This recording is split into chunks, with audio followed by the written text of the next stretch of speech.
Hola, ¿qué tal? ¿Cómo están? Qué gusto nuevamente me da saludarlos. Hoy vamos a platicar del síntoma de brucismo. Este síntoma responde a un conflicto con la comunicación.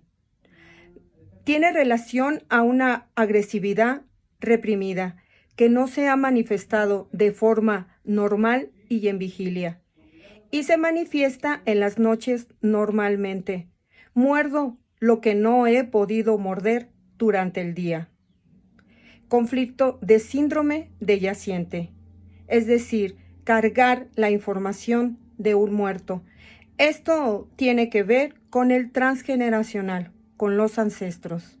Conflictos de secretos que deben callarse. No puedo decir lo que pienso porque es perjudicial. El secreto que no se puede decir, el secreto no dicho. Quiero decir algo, pero no puedo, entre otros. Nuevamente ha sido un gusto compartir con ustedes esta pequeña cápsula. Nos vemos próximamente para la siguiente.